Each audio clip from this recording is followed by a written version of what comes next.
Hello everyone, कैसे हैं आप सब लोग। मेरा नाम रिचा है और मेरे चैनल पर आप सभी का स्वागत है। तो आज का जो हमारा टॉपिक है वो है लीडरशिप। सभी मैनेजमेंट स्टूडेंट्स के लिए बहुत ही इंपॉर्टेंट टॉपिक है। तो प्लीज़ आज का टॉपिक ध्यान से आप लोग सुनिएगा। लीडरशिप क्या है? Leaders and their leadership skills play an important role in the growth of any organisation. जो लीडर्स होते हैं और उनके जो लीडरशिप स्किल्स होते हैं वो बहुत ही ज़्यादा इम्पोर्टेंट रोल प्ले करते हैं किसी ऑर्गेनाइजेशन की ग्रोथ के लिए। यदि हम कह सकते हैं ऑर्गेनाइजेशन का लीडर ही इफेक्टिव नहीं होगा, उसकी लीडरशिप स्किल्स ही ऐसे नहीं होंगे कि वो अपने सबॉर्डिनेट्स को इन्फ्लुएंस कर सके, तो कैसे ऑर्गेनाइजेशन को चला सकेगा। इसलिए लीडरशिप स्किल्स का बहुत ही ज़्यादा इंपॉर्टेंट रोल है किसी ऑर्गेनाइजेशन की ग्रोथ के लिए। Leadership refers to the process of influencing the behaviour of people in a manner that they strive willingly and enthusiastically towards the achievement of group objectives. Leadership क्या है? यह एक process है कि ये लोगों के बिहेवियर को प्रभावित करेगा कि वो इस तरह से काम करें और उस काम को पूरा करने के लिए कठिन परिश्रम करें, ताकि हम जो म्यूचुअल ऑब्जेक्टिव्स हैं, जिस एक गोल्स को अचीव करने के लिए वो उत्साह के साथ और अपनी खुशी से काम करें। ऐसा नहीं है कि हम ज़बरदस्ती सबॉर्डिनेट्स को काम करा रहे हैं। लीडरशिप का रोल ही ये है कि वो उन्हें इन्फ्लुएंस करेगा कि वो खुशी से ग्रुप ऑब्जेक्टिव्स को पूरा करने के लिए काम करें। गांधी जी इसका बहुत ही अच्छा एग्जाम्पल है कि वो इस तरह के लीडर थे, लोग उन्हें विलिंगली फॉलो करते थे। वो जो कहते थे उन्हें सुनते थे और गांधी जी का इन्फ्लुएंस इतना था कि लोग उनसे प्रभावित हो जाते थे। तो लीडर की क्वालिटी ही होती है कि वो लोगों को अच्छे से इन्फ्लुएंस कर सके, ताकि वो लोग ऑब्जेक्टिव्स को पूरा करें अपनी खुशी के साथ। A leader should have the ability to maintain good interpersonal relations with the followers or subordinates and motivate them to help in achieving the organizational objectives. Leader के पास ये एबिलिटी होनी चाहिए कि वो अपने सबॉर्डिनेट्स या फिर कह सकते हैं फॉलोअर्स के साथ अच्छे रिलेशंस मेंटेन करे, ताकि ऑर्गेनाइजेशनल ऑब्जेक्टिव्स को हम अचीव कर सकें। और लीडर जो है उन्हें मोटिवेट करता रहेगा फॉलोअर्स को, ताकि वो अच्छे से काम करते रहें। अब हम देखेंगे कि लीडरशिप के फीचर्स क्या होते हैं, लीडरशिप की विशेषताएं क्या होती हैं। पहली विशेषता है influence the behaviour of others. जैसा कि हमने अभी पढ़ा कि जो लीडर होता है वो दूसरे के व्यवहार को प्रभावित करेगा। यदि वही लीडर इफेक्टिव है, लीडरशिप इफेक्टिव होगी जहाँ पर हम दूसरों के बिहेवियर को प्रभावित कर पाएँ। यदि हम दूसरों को प्रभावित ही नहीं कर पाएंगे तो हम कैसे लीड करेंगे और ऑर्गेनाइजेशन के ऑब्जेक्टिव को कैसे पूरा करें। इसलिए लीडरशिप वही इफेक्टिव होगी जहाँ पर दूसरों का बिहेवियर इन्फ्लुएंस होगा। सेकंड फीचर है इंटरपर्सनल प्रोसेस। इंटरपर्सनल प्रोसेस का मतलब है दो लोगों के बीच का ऐसा रिलेशन जहाँ पे वो आपस में अच्छे रिलेशन मेंटेन करके चलें, जैसे कि लीडर और उसके फॉलोअर के बीच जो रिलेशन होते हैं। थर्ड हमारा फीचर है attainment of common organisational goals. Leader जो अपने सबऑर्डिनेट्स को या फिर फॉलोअर्स को इन्फ्लुएंस करेगा, वो क्यों करेगा? ताकि हम जो कॉमन ऑर्गेनाइजेशनल गोल्स होंगे, जो सबके हित में होंगे, उनको पूरा कर सकें। अलग अलग इंडिविजुअल गोल्स को लेके इसमें नहीं चलते हम। जैसे कि गांधी जी थे, उनका गोल क्या था? देश को आज़ाद कराना। तो ये कॉमन ऑब्जेक्टिव था जिसको लेकर गांधी जी और उनके फॉलोअर्स चल रहे थे और उसके अटेनमेंट के लिए उन्होंने काम किया। फोर्थ हमारा फीचर है continuous process. Leadership continuous process कैसे है? ऐसा तो नहीं है कि हमने एक बार लीड कर दिया अपने फॉलोअर्स को और फिर हम आराम से बैठ गए। ये लगातार चलती रहता है लीडरशिप, और हमें बराबर अपने फॉलोअर्स को या सबऑर्डिनेट्स को मोटिवेट करना होता है, उन्हें इन्फ्लुएंस करना होता है, ताकि वो ऑब्जेक्टिव्स को पूरा करने के लिए अच्छे से काम करें। फिफ्थ हमारा फीचर है ग्रुप प्रोसेस। ग्रुप प्रोसेस कैसे है? यहाँ पर लोग ग्रुप में काम करते हैं। एक अकेला तो कोई अपने आप को लीड करेगा नहीं, उसे फॉलोअर्स चाहिए। तो ग्रुप में मिलके वो सब लोग आपस में ऑब्जेक्टिव्स को, म्यूचुअल ऑब्जेक्टिव पूरा करने के लिए काम करते हैं। सिक्स्थ हमारा फीचर है डिपेंडेंट ऑन द सिचुएशन। जो लीडरशिप स्टाइल है वो सिचुएशन पे डिपेंड करता है कि कैसी हमारे सामने परिस्थिति है कि हम कौन सा लीडरशिप स्टाइल फॉलो करें। वो आगे हम पढ़ेंगे लीडरशिप स्टाइल्स। तो अभी आप इतना समझ लीजिए कि जो लीडरशिप स्टाइल है वो किस पे डिपेंडेंट होता है, सिचुएशन पे। अब हम देखेंगे कि इम्पोर्टेंस क्या है लीडरशिप की। जो पहली इम्पोर्टेंस है वो है इनिशिएटिंग एक्शन। लीडर क्या करता है, किसी भी काम को शुरू करने से पहले ही वो सोचता है कि हमें आगे क्या करना है। किसी एक्शन उससे पहले ही सोचता है कैसे हम काम करेंगे, और प्लान्स और जो भी प्रोसीजर होते हैं वो अपने फॉलोअर्स के सामने लीडर रखता है कि हाँ इस तरह से हमें काम करना है। एक तरह से वो काम करने से पहले ही उसका एक ढांचा तैयार कर लेता है। सेकंड हमारी इम्पोर्टेंस है लीडरशिप की, प्रोवाइडिंग मोटिवेशन। वो अपने फॉलोअर्स को मोटिवेट करेगा, चाहे वो फाइनेंशियल टर्म्स में हो चाहे नॉन फाइनेंशियल टर्म्स में। यदि हमारे फॉलोअर्स ही मोटिवेट नहीं होंगे तो वो काम कैसे करेंगे। इसलिए लीडर का एक बहुत ही महत्वपूर्ण काम ये है कि वो अपने फॉलोअर्स को प्रेरित करे काम करने के लिए। थर्ड इम्पॉर्टेंस है लीडरशिप की, वो है प्रोवाइडिंग गाइडेंस।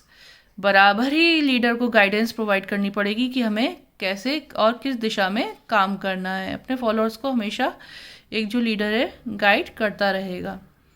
फोर्थ हमारी इम्पोर्टेंस है क्रिएटिंग कॉन्फिडेंस। हमेशा अपने फॉलोअर्स के कॉन्फिडेंस बनाए रखेगा कि हाँ ये काम तुम लोग पूरा कर सकते हो, और उनकी सलाह भी लेगा काम के लिए कि कैसे डिसीजन मेकिंग में उनको भी इम्पोर्टेंट रोल देगा। फिफ्थ हमारा जो इम्पोर्टेंस है लीडरशिप की वो है बिल्डिंग वर्क एनवायरनमेंट। ऐसा positive work environment leader create करेगा ताकि जो एम्प्लॉयज़ वहाँ पर होंगे अच्छे से काम कर सकेंगे, उन्हें कोई काम करने में दिक्कत नहीं होगी। सिक्स इम्पॉर्टेंस है कोऑर्डिनेशन।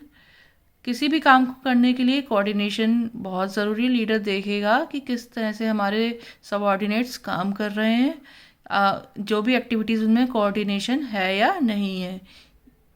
सेवेंथ हमारी इम्पोर्टेंस है लीडरशिप की, वो है क्रिएटिंग सक्सेसर्स। लीडर ये चाहेगा कि जब वो ना हो उसकी जगह कोई ऐसा आदमी हो जो काम को देख सके, सबऑर्डिनेट्स को मैनेज कर सके, इसलिए वो और भी लीडर्स को तैयार करेगा। एट्थ हमारा है इम्पोर्टेंस इंड्यूसेस चेंज। यदि कोई भी एकदम से चेंज आ जाता है एक्टिविटीज़ में तो ऐसा नहीं है कि उसको एक्सेप्ट करने के लिए सबऑर्डिनेट्स को परेशानी हो। वो उसका लीडर क्या करेगा, लीडर उन लोगों को ऐसे काम करवाएगा कि उन्हें चेंज को एक्सेप्ट करने में दिक्कत नहीं हो, रेजिस्टेंस कम से कम आएगा। अब हम बात करेंगे क्वालिटीज़ ऑफ अ लीडर की। पहली क्वालिटी है पर्सनैलिटी। लीडर की पर्सनैलिटी यानी ऐसी होनी चाहिए कि बहुत ही ज़्यादा अट्रैक्टिव पर्सनैलिटी होनी चाहिए। इसमें फेशियल फीचर्स की बात नहीं है, लेकिन उसका व्यक्तित्व इस तरह का होना चाहिए कि हाँ लोग उससे प्रभावित हो जाएं। चाहे वो उसकी आवाज़ हो, चाहे उसके काम करने का तरीका हो, उसकी पर्सनैलिटी में कुछ ऐसा स्पेशल होना चाहिए कि हाँ कि वो लोगों को लीड कर सके, लोग उसे अपना लीडर मान सकें। सेकंड उस क्वालिटी है लीडर की नॉलेज। नॉलेज तो लीडर की जिस अच्छी होनी चाहिए, जिस फील्ड में वो काम कर रहा है, यदि नॉलेज नहीं होगी लोग कैसे उसे अपना लीडर मानेंगे। इसलिए नॉलेज के बेस पे भी लीडर को अच्छा होना चाहिए। थर्ड हमारी क्वालिटी है लीडर की इंटीग्रिटी। इंटीग्रिटी का मतलब है अच्छे से काम करे, सब एम्प्लॉयज़ के साथ मिलके काम करे, और ऐसा नहीं है कि लोगों से संबंध उसके अच्छे ना हो, सब एक्टिविटीज़ को लोगों को आपस में जोड़ के चले वो। फोर्थ हमारी क्वालिटी है लीडर की इनिशिएटिव। किसी भी काम को स्टार्ट करने की उसमें क्षमता होनी चाहिए। किसी वर्क को इनिशिएट करने की क्वालिटी एक लीडर के अंदर होनी चाहिए ताकि काम की शुरुआत हो सके। कोई काम की शुरुआत करेगा तभी तो हम उस काम को आगे बढ़ाएंगे, और फिर वो उस काम को अपने फॉलोअर्स तक पहुंचाएगा। फिफ्थ हमारी जो क्वालिटी है लीडर की वो है कम्युनिकेशन स्किल्स। जो लीडर है यदि अपनी बात को कम्युनिकेट नहीं कर पाएगा, लोगों तक पहुंचा ही नहीं पाएगा, तो कैसे लोग उसे फॉलो करेंगे। इसलिए कम्युनिकेशन स्किल्स एक लीडर की बहुत ही ज़्यादा स्ट्रांग होनी चाहिए, तभी लोग उसकी बात को सुनेंगे। सिक्स्थ क्वालिटी है लीडर की motivation skills.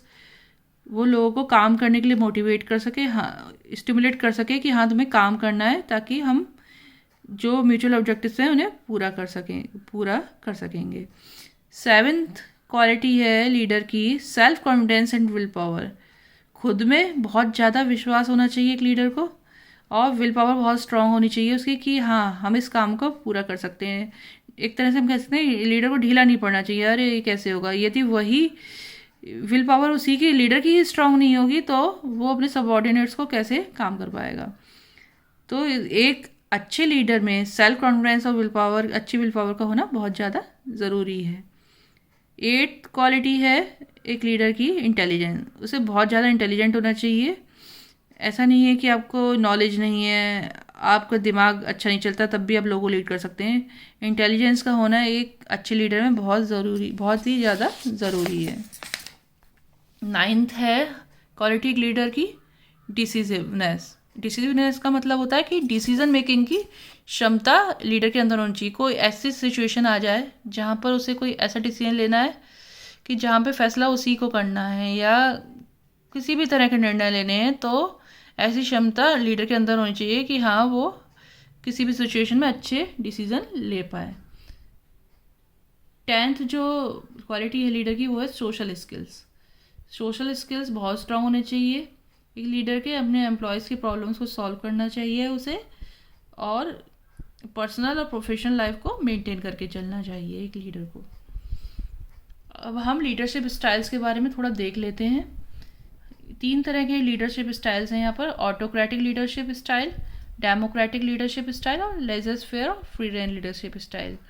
Autocratic leader style जो होता है उसमें जहाँ पर जो सबॉर्डिनेट्स होते हैं उन लोगों को डिसीज़न लेने का कोई अधिकार नहीं होता है। सारे जो डिसीजंस होते हैं वो लीडर ही लेगा, और जो सबॉर्डिनेट्स होंगे वो केवल जो वो उनके सामने डिसीजन अपने रखेगा उन्हें केवल फॉलो करेंगे। जैसा कि यहाँ पे लिखा हुआ है, it refers to a leadership style where the leader takes all the decision by himself. यहाँ पर लीडर ही सारे डिसीजन खुद से लेगा। सबऑर्डिनेट्स को या फॉलोअर्स को डिसीजन लेने का किसी भी तरह का कोई अधिकार नहीं होगा। इस तरह के लीडरशिप स्टाइल को हम ऑटोक्रेटिक लीडरशिप स्टाइल कहते हैं। हमारा जो दूसरा लीडरशिप स्टाइल है वो है डेमोक्रेटिक लीडरशिप स्टाइल। अब ये क्या होता है? It refers to a style where the leader consults its subordinates before taking the final decision. ये इस तरह का लीडरशिप स्टाइल है कि लीडरशिप इसमें अपने सबऑर्डिनेट, लीडर इसमें अपने सबऑर्डिनेट से भी कंसल्ट करेगा जब उसे कोई डिसीजन लेना होगा। ऐसा नहीं है कि लीडर ने डिसीजन ले लिया और सबऑर्डिनेट्स पे थोप दिया। एक बार वो अपने सबऑर्डिनेट्स की राय भी लेगा, और यदि उसे सही लगेगी उन लोगों की राय तो उसे अपने प्लान्स में वो लागू करेगा। हमारा लास्ट जो लीडरशिप स्टाइल है वो है लेजर-फेयर और फ्री रेन लीडरशिप स्टाइल। ये कहता है कि it refers to a style where the leader gives his subordinates complete freedom to take the decisions. ये ऐसा लीडरशिप स्टाइल है जिसमें एक लीडर अपने सबऑर्डिनेट्स को पूरा अधिकार देता है कि वो कोई भी डिसीजन ले सकें। इसका मतलब यहाँ पे पूरी तरह से फ्री छोड़ देता है वो अपने सबऑर्डिनेट्स को कि हाँ वो डिसीजंस अच्छे से ले सकें और अच्छे से काम कर सकें। इसमें लीडर खुद डिसीजन लेगा, वो अपने सबऑर्डिनेट्स को फ्री छोड़ देगा।